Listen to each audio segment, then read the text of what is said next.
Now, more stories, insights, and analysis of Illinois policy and politics. This is Illinois Rising, presented by the Illinois Opportunity Project. Once again, your host, AM 560's Dan Proft. Welcome back to Illinois Rising. I'm Pat Hughes, co-founder of the Illinois Opportunity Project. Dan Proft is taking the day off. Joining me in his stead is a very qualified fill-in, Brian Timponi.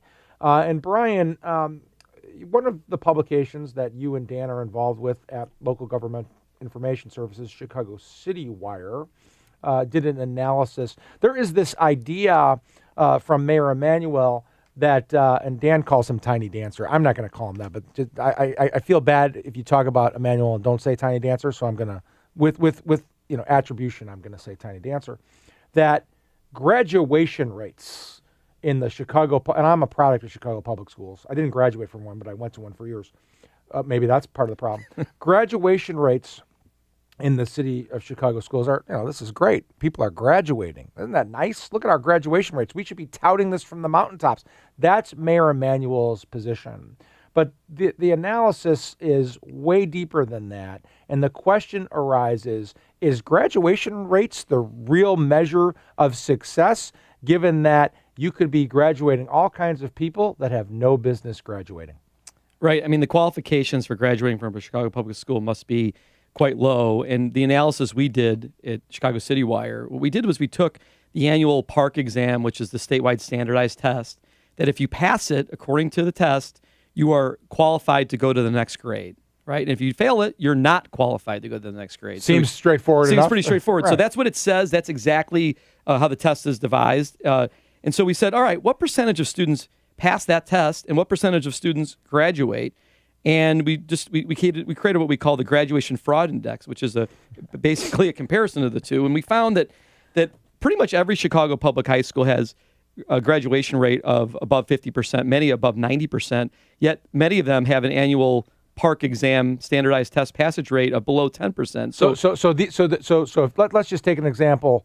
If you've got a 10% PARCC rate and a 50% graduation rate, then 40% of those kids, or 90% of that sample, shouldn't be graduating. Right. So let's just use an example. Simeon Career Academy, kind of famous Chicago public school on the South Side.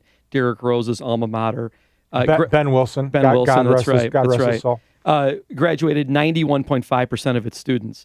8.2% of those students passed the state standardized test. That's astounding. So that's not the worst of it. And how is that not the worst? There are worse. I mean, Urban Prep in Englewood graduated 93.6% of its students, and 0 passed the annual standardized test. All right. Okay. So this is really 0. This is really, really important stuff. So the mayor is saying, look at the graduation rates. Okay. But who's in charge of who graduates? The administrator in the school, the teachers in the school, the same people that if people knew that the PARCC exams were 0% or 3% or whatever it is, they'd all lose their jobs. In the real world, they'd all be fired because it's like, look, you're not preparing these kids and you should all be fired. And here's the problem with it. These kids are going off into the world. Almost certainly, I don't know how they handle college. I don't know how that works, or even community college. But regardless, they're going into the world, and these are children, have been sold a bill of goods by these administrators and by the mayor. They don't care what happens to them once they leave the system. They haven't prepared them for the academic rigors of life, much less the academic rigors for school. And they're just going to push them through the system, collect their salaries and pensions. The mayor's going to say how great graduation rates are so he can get reelection. This is a fraud and a crime and a travesty. Well, and it doesn't stop at high school. So remember that we have open enrollment community colleges that have graduation rates that are lower than these, 2%, 4%.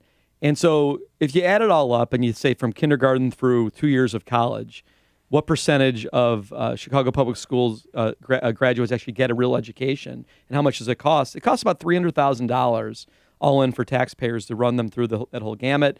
And when they get done, less than 25% of CPS students are actually at state standards when they graduate from the school. How does the mayor, and I'm going to put it on the mayor here because, obviously there's problems with the structural system of CPS and Karen Lewis and Sharkey and all those clowns that are literally stealing money and relegating an entire population of kids to having absolutely no chance of being successful in life and all of the systemic and then endemic problems that follow from that. I'm going to put it on a manual. How does he get away saying, look how great we're doing, graduation rates are up? Does nobody stop in and say, well, Mr. Mayor, that's an absurdity other than you? I mean, where's the Chicago Tribune? Where's the Sun-Times? Where's a mayoral opponent? Where are the aldermen who represent the districts that these kids are in? Where are all those people? Well, look, this is about the Chicago Teachers Union. I feel terribly for the teachers who actually care and try to make a difference. They're in a no-win situation.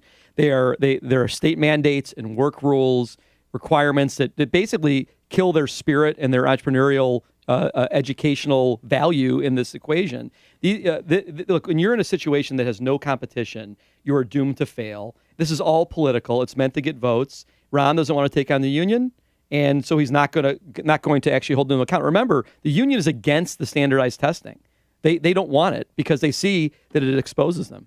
Yeah, it's the measure of accountability for the teachers in the system. And the point that you just made about teachers being able to, the good ones being in an environment where they can do well. Like I said, I went to Chicago Public School for 8 years, and so it was a long time ago, but I have very, very fond memories of the teachers, how hard they worked, what they wanted to produce for the children. And I felt at the time back then that I got a good education that led me to high school and college and law school and beyond.